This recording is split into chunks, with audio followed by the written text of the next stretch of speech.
Welcome to the Rugby Players Guide to France, made just for you by BrightRock. A series of top South African rugby exports who spent time playing the game in France look back at life on and off the rugby field and what it was like moving abroad to play the bounce in a new part of the world.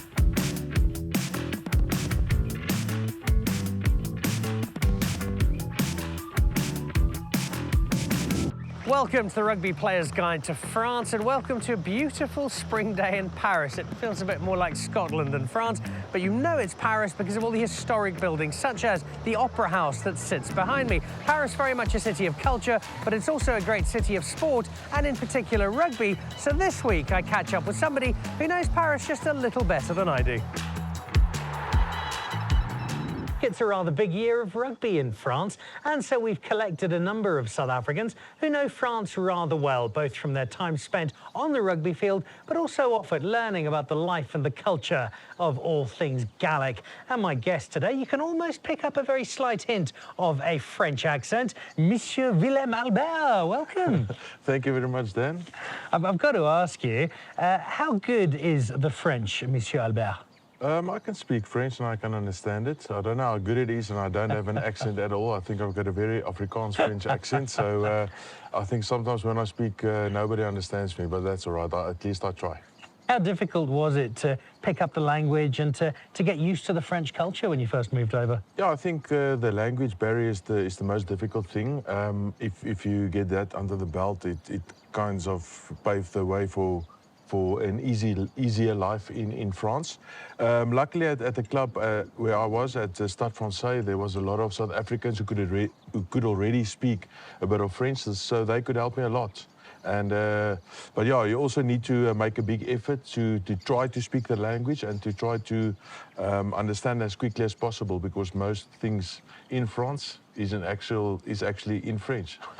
That's a huge part of the culture change. What about the rest of life in France? What was really different? What was really cool? What took a bit longer to get used to? Yeah, I think you never really get used to the weather in France. It's especially, I think, in certain parts it's much better. But in Paris, where I was living, it was quite something to get used to, in the cold and the rain, and you know, really to train in a full kit. And here we're sitting in a nice winter sun in South Africa. You never even change into a top or anything else. And also there's big changes in the food and in the culture, but if you embrace that, it's actually a massive cool experience. Now, I know that you have written into your contract with the Lions that you're allowed to have a braai before and after training and matches on the field if you want. You're rather passionate about it. Could you braai much in France? And if so, did you ever have a frog's leg or a snail on the braai? Luckily, I took my all my braai gear and everything that I wanted to, the stuff that I could pack into my bag, I took with. And they've also got a nice barbecue culture, which, like they call it, a barbecue.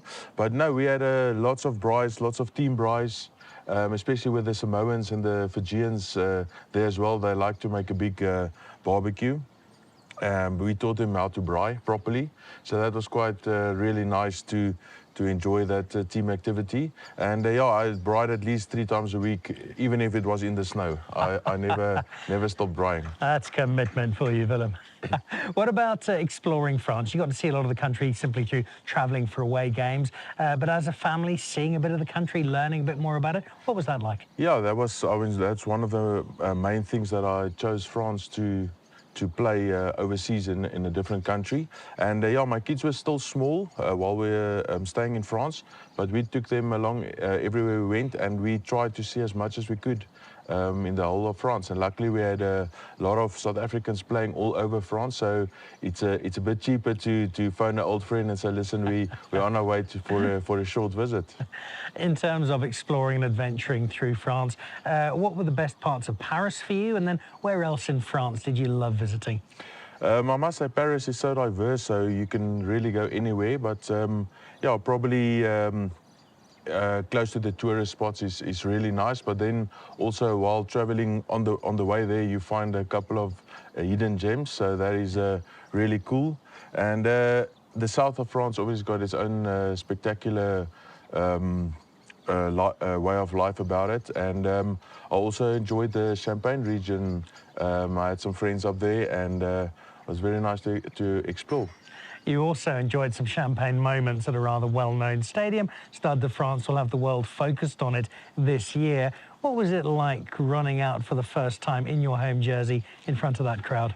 Yeah, I must say that's one of my very good rugby memories, and I think I played quite a decent game, and I think that made the French take notice of how I play, and that ultimately sorted my contract out in France. So that was awesome. I mean, 90,000 people when it's a full house, and it's just an awesome atmosphere to play in. And that speaks to the nature of French rugby fans. There's a passion and an emotion to French rugby that I don't think South Africans always fully appreciate until they get there. Definitely, especially in the south, where rugby is a much bigger sport, and if you go to a small town, say like Brive or La Rochelle, I mean, you could see there's maybe 20,000 people in the town, but the stadium takes 16,000, and it's a sellout for the whole season. So there you can really appreciate the French passion for rugby. The memories you leave with are obviously wonderful, wonderful, both for you and for your family. In terms of that whole French experience, how would you sum it up best in terms of how it changed you as a person, how it changed the lives of you and your family? Yeah, I think obviously it was very good times, but also some difficult times. And I think going through those times in a place far away, it makes you appreciate more where you come from. And I definitely had a much bigger appreciation for South Africa coming back, and know how to experience life here, to enjoy it to the fullest, because we've got a wonderful country. There's a lot of problems as well, but I think the time spent in France for 4 years, wishing a lot of the times I wish I could be with my friends and family and with my fellow South Africans, I think helped a lot to just appreciate life more in general. You came back with a wonderful perspective. You also came back armed with this new language. So in closing, I must ask you, do you know what the French is for the bone collector? No, I just think it's one of those things where they change the name just like in a French accent. So you can't really phrase that very good in French. Le collecteur de bone. Something like that, yes. Willem Alberts, one of the many wonderful rugby exports we've sent over to France, coming back from the country armed not just with a new command of the language, but also some terrific memories of life on and off the rugby field. The Rugby Players Guide to France with Willem Alberts, made just for you by BrightRock.